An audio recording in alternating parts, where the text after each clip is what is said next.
മറ്റ് രാഷ്ട്രീയ പാർട്ടിക്കാർക്ക് സ്വപ്നം പോലും കാണാൻ പറ്റാത്ത രീതിയിലുള്ള ഉഡായിപ്പാണ് ബി നടത്തിക്കൊണ്ടിരിക്കുന്നത്. രാജ്യത്ത് സംഘഫാസിസം നടത്തുന്ന തട്ടിപ്പ് ചരിത്രത്തിൽ ഇതുവരെ കേട്ടുകേൾവി പോലും ഇല്ലാത്ത തരത്തിലുള്ളതാണ്. വോട്ടർമാരെ മാത്രമല്ല, പാർട്ടികളെയും തിരികെ കയറ്റുന്നുണ്ട് ബി. എത്ര പേർ ഈ വിവരം അറിഞ്ഞു എന്നറിയില്ല. 2019 തെരഞ്ഞെടുപ്പ് കാലത്ത് ഗുജറാത്തിൽ 10 പുതിയ രാഷ്ട്രീയ പാർട്ടികൾ തെരഞ്ഞെടുപ്പ് കമ്മീഷനിൽ രജിസ്റ്റർ ചെയ്യപ്പെട്ടു. കമ്മീഷൻ അവർക്ക് മത്സരിക്കുവാൻ അനുമതി കൊടുത്തു. സ്ഥാനാർത്ഥികൾക്ക് ചിഹ്നവും കൊടുത്തു. 10 പാർട്ടികൾക്കും കൂടി കിട്ടിയ വോട്ട് 54,000 വോട്ട്. ഒരു പാർട്ടിക്ക് കിട്ടിയ വോട്ട് ശരാശരി 5,400. ഈ പാർട്ടികൾക്ക് കിട്ടിയ സംഭാവന എത്രയാണ് എന്ന് അറിയാമോ? 4,300 കോടി രൂപ.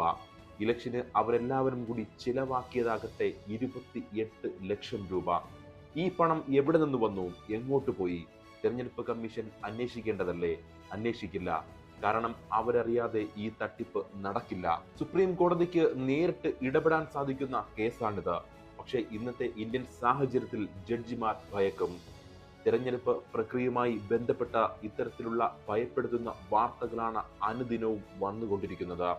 ഓഗസ്റ്റ് 26-ന് ദൈനിക് ഭാസ്കർ പത്രത്തിലെ ഒരു റിപ്പോർട്ട് പ്രകാരം ഇന്ത്യയിലെ തെരഞ്ഞെടുപ്പിൽ അപകടകരമായ നിരവധി പഴുതുകൾ പ്രത്യക്ഷപ്പെട്ടിട്ടുണ്ട്. തെരഞ്ഞെടുപ്പ് കമ്മീഷൻ ഈ അവകാശവാദങ്ങളെല്ലാം തള്ളിക്കളയുമെങ്കിലും വോട്ടർ പട്ടിക മുതൽ തെരഞ്ഞെടുപ്പ് സംഭാവനകൾ വരെയുള്ള വിഷയങ്ങളിൽ സമഗ്രമായ അന്വേഷണം നടത്തേണ്ടതുണ്ട്. ഗുജറാത്തിലെ അത്രയൊന്നും അറിയപ്പെടാത്ത 10 രാഷ്ട്രീയ പാർട്ടികൾക്ക് 4,300 കോടി രൂപയുടെ സംഭാവന എങ്ങനെ ലഭിച്ചു എന്ന് ഈ റിപ്പോർട്ടിൽ ചോദിക്കുന്നുണ്ട്. ഈ ഫണ്ടിന്റെ ഉറവിടത്തെക്കുറിച്ചും രാജ്യത്ത് എന്താണ് സംഭവിക്കുന്നതെന്നും ആശങ്ക ഉയരുന്നുണ്ട്. 4,300 കോടി രൂപ എന്നത് നിസ്സാരമായ ഒരു തുകയല്ല. പ്രധാനമന്ത്രി മോദി അഴിമതി അവസാനിപ്പിച്ചു എന്നും തന്റെ സർക്കാർ കളങ്കരഹിതമാണ് എന്നും അവകാശപ്പെടുന്നുണ്ട് എങ്കിൽ ആരാണ് ഈ വലിയ തുക അജ്ഞാത പാർട്ടികൾക്ക് സംഭാവന ചെയ്തത് എന്ന് താങ്കൾക്ക് കണ്ടുപിടിക്കുവാൻ സാധിക്കുമോ?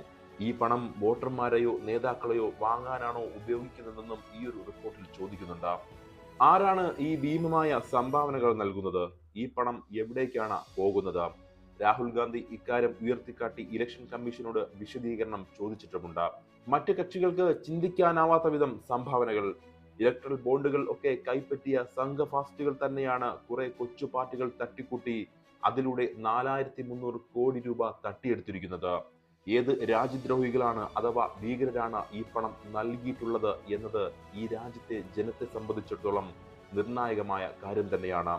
കേരളത്തിലെ മാധ്യമങ്ങളും രാഷ്ട്രീയ പാർട്ടികളും കുറച്ചു നേരത്തേക്കെങ്കിലും കോഴിപ്പിടുത്തം നിർത്തിക്കൊണ്ട് ഈ വാർത്ത ജനങ്ങളിലേക്ക് എത്തിച്ചിരുന്നുവെങ്കിൽ കുറച്ചുകൂടി നല്ലതായിരുന്നു.